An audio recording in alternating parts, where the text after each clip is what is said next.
Most of us are familiar with the traditions of scary stories, usually while gathered around a campfire. People will swap spooky tales about things that go bump in the night, and Reddit users are no exception. Their stories are just enough to scare you without totally pushing you over the edge. But the truly scary stories are the ones that happen in real life. So I've gathered for you 4 true creeper encounters from Reddit. So I encourage you to check all your doors and windows. Make sure they're locked. Try to turn all the lights off, maybe except for one. Grab a blanket and let's begin.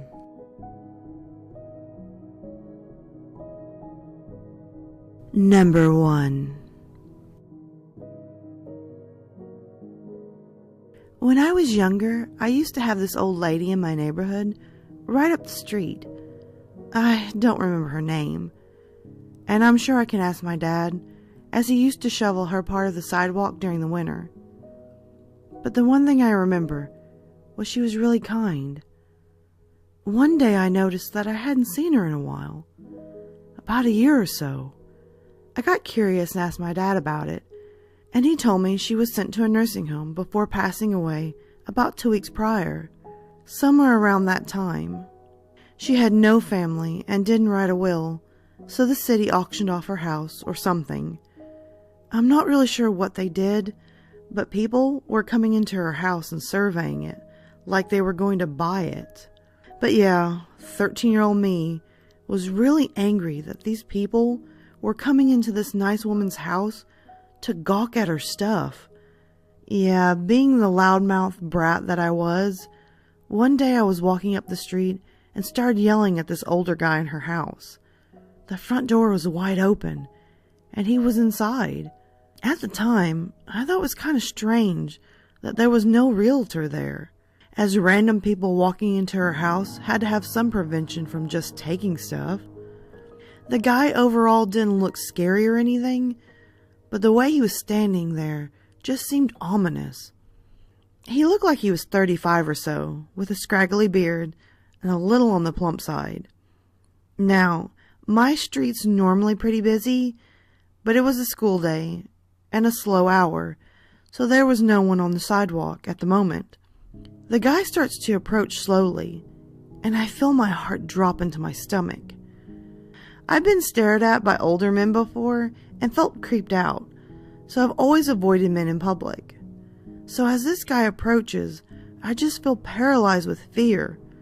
I'm just this 13-year-old girl, and there's no way I can fight him off. At first, he's just plain scary instead of creepy. He glares at me. Didn't your parents teach you any manners? All yins need to learn how to respect adults. I don't know who he meant by you all. Yins means sort of like y'all. I'm not sure though, since most people my age don't speak the dialect for some reason. But I was just about to start crying. I was so scared. He then looks down at me and is like, I'd like to go back to speak with your parents. Where do you live? And I'm just like, heck no. I'm not taking this creepo back to my house. And I'm sweating because my house is literally within sight from where he is standing. Instead, I try to tell him that I have to go and begin to walk away. He grabs my arm a little rougher than necessary to keep me from leaving. You look old enough to go snooping around by yourself, he growls. You're a pretty young thing too. How about you make it up to me for your rudeness earlier? And in my head, I'm just screaming because this is literally my biggest fear come true. All the bravado I had had my entire life was gone, and I just wanted to shrink into a hole and die. He tried to drag me up the porch and inside the house, as no one was there since most of the stuff had already been sold, and I screamed as loud as I could. Thankfully, some lady had been walking back from Sephora, or at least I'm guessing so, since she had a Sephora bag with her. She saw what was happening and started running over, shouting. The man pushed me out of the way and ran down the steps, away from the woman. I was lucky I didn't get hurt, I just had some scrapes from falling down the porch steps. The cops were called. I cried as I told them my story. And the next night, they found the guy. Turns out, he was some hired help that used to work for my neighbor after she got too frail to do housework. So he had the key. He liked to come in and clean up the place while she napped, or whatever. So to my neighbor's random cleaner guy, let's not meet again.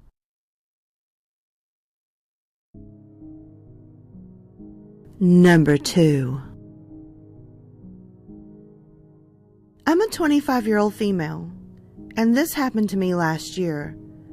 I live in a small town, not really a dangerous town, but it was becoming overrun with a lot of heroin addicts. The houses were all small ramblers, and there was maybe 50 feet between you and your neighbor's house. I lived on a corner lot with my pit bull.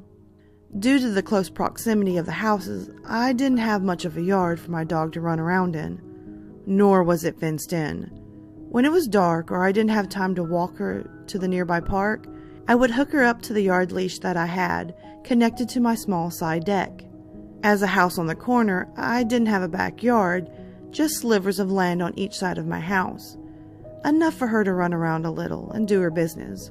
One night, a little after midnight, my dog and I were lying on the bed watching Netflix when she gets a sudden urge to pee. Great. She jumps up and starts crying by the kitchen door, which leads to the little deck on the side of my house. I lazily get out of bed, put on my robe, and turn on the dim deck light, and hook her up to the leash. It was a nice summer night, and clear skies, so I waited with her outside and looked at the stars. My dog wasn't one to do her business and come back inside. She has to sniff every inch of the yard before she's ready. At this point, she's sniffing behind the shed, out of sight. That's when I could hear a ratty car making its way down my street. My neighborhood has speed bumps to keep cars slow, so I could hear the car long before I could see it. This late at night, everything is silent, but it wasn't uncommon for a random person to be walking home from the bar in a drunken haze, or people going to work their graveyard shifts. I thought nothing of the car and continued waiting for my dog.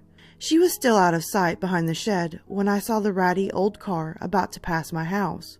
The driver must have noticed me too, because he stopped on top of the speed bump and parked in the middle of the street. The idle car was actually pretty quiet. I wasn't scared or nervous at first, just really confused. Was he drunk? Is he about to do drugs in his car? And before I could think of another explanation, he opens his car door and slowly starts getting out, making eye contact with me. It was dark, but he was definitely staring at me. He was a large, husky, at least 6 feet tall. I was surprised he could fit comfortably in that tiny little sedan. He gets out of the car, leaving the door wide open, and starts to slowly walk down the walkway on the side of my house that leads to the deck that I'm standing on. He's moving awkwardly slow and a little hunched over, as if he was hiding behind a short, invisible wall. I'm frozen. My brain isn't working fast enough to process what this man is doing, approaching me in the middle of the night. Meanwhile, my dog is still behind the shed, sniffing, oblivious to the stranger in our yard. He gets about 20 feet away from me, still too dark to see his face, and never breaking eye contact. When he starts reaching into his pocket, I gasp, and it was enough to grab my dog's attention. She casually walks from around the shed and sees the man. Immediately she starts to chase after him, and is barking so loud it is echoing through the otherwise silent street. He reacted quickly and ran back to his car, speeding off and scraping the bottom of his car on all of the speed bumps, not slowing down. I got my dog inside, and I thanked her with tons of love and treats and called 911. I reported a suspicious person. Since he didn't really harm me or threaten me, the most he did was trespass. Due to the high rate of drug activity, an officer was only a couple streets over and in front of my house within minutes. He walked through the yards looking for the man, while the other officer drove around looking for the car that I poorly described. They didn't find him, and I stopped letting my dog out super late at night. I have since moved to a different state, a bigger house with a bigger fenced-in yard, and now have 3 dogs. But to the man in the beat-up silver car, let's not meet ever again.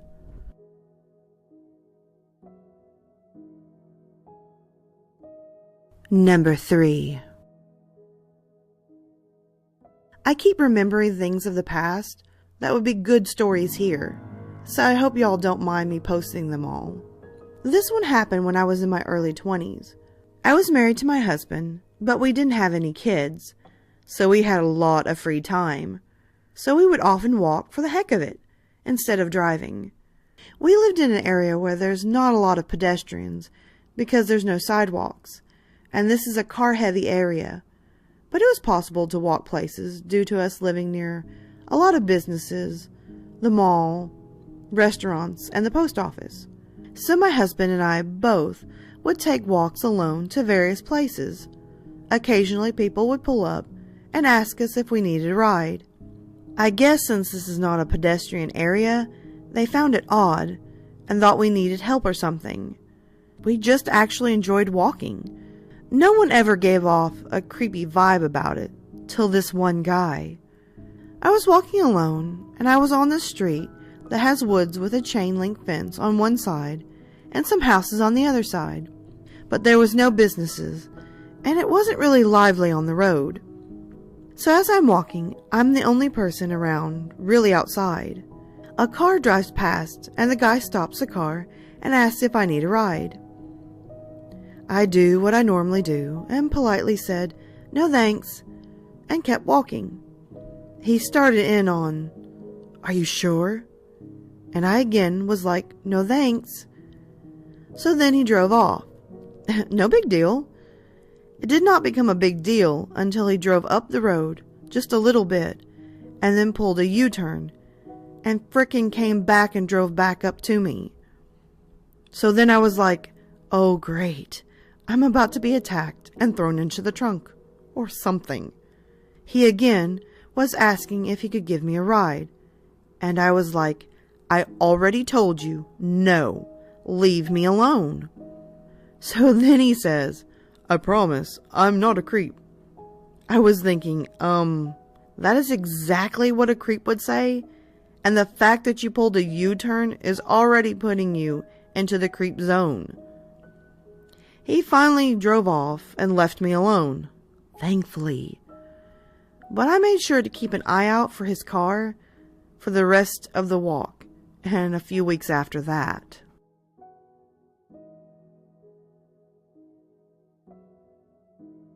Number 4.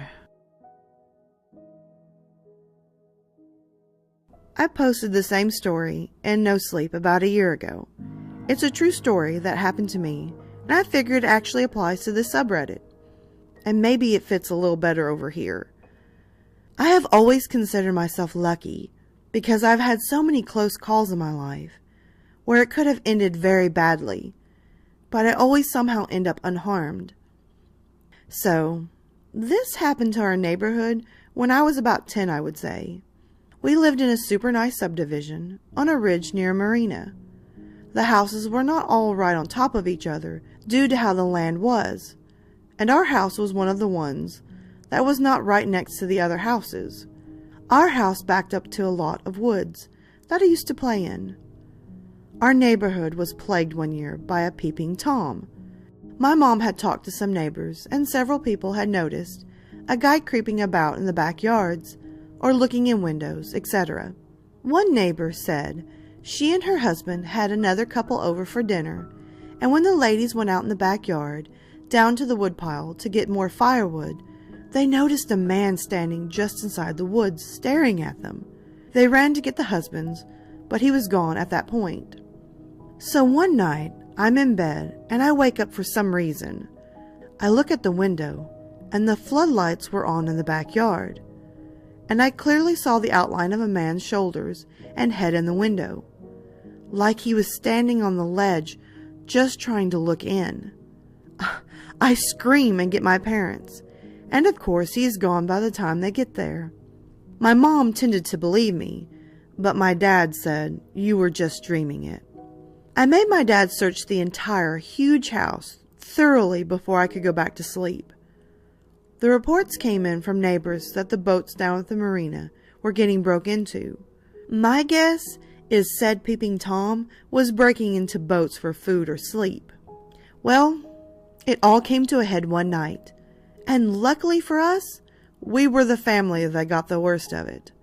Our house was like one level on the top and then had a basement.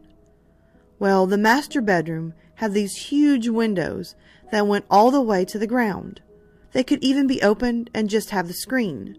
You could turn the handle and they just opened out. My parents were lax in security and would leave the dang windows open while they slept if the weather was nice. So my dad was gone at night, which was not abnormal for him.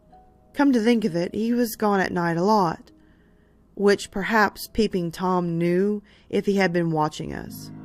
My mom was asleep in her bed, which was right next to those big fold-out windows, which were open. She liked to sleep with a TV on, so she said she kept hearing leaves crunching, and she thought it must have been something on the TV. Then she finally realizes the sound is coming from outside the window, literally like 1.5 feet away. She jumped out of the bed and ran and turned on the floodlights out in front, and there, in that window, was the outline of a man. Literally, all that guy had to do was kick the screen and step into the house. It was that simple. We did have an alarm system, so my mom runs and hits the panic button, and the alarm goes off. She said the guy bolted. I was asleep in my bed while this was going on, and wake up to hearing the alarm and the cops arriving shortly after. The cops were too lazy to go into the woods looking for him. He more than likely ran into those woods behind our house, but they did take an unmarked car and drive around to the other side of the woods to see if they could catch him when he came out on the other side. But of course, they never found him. But maybe the guy almost getting caught was enough for him, because after that night, the Peeping Tom was not seen again in our neighborhood. I suppose he moved on, but not before he literally scared the living daylights out of my mother and me. The lesson this incident has taught me is I will never, ever sleep with the windows open. And I mean ever.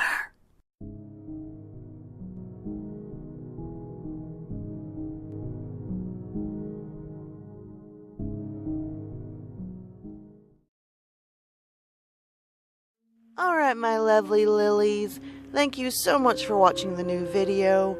If you can, hit that subscribe and like button, comment below and tell me your thoughts.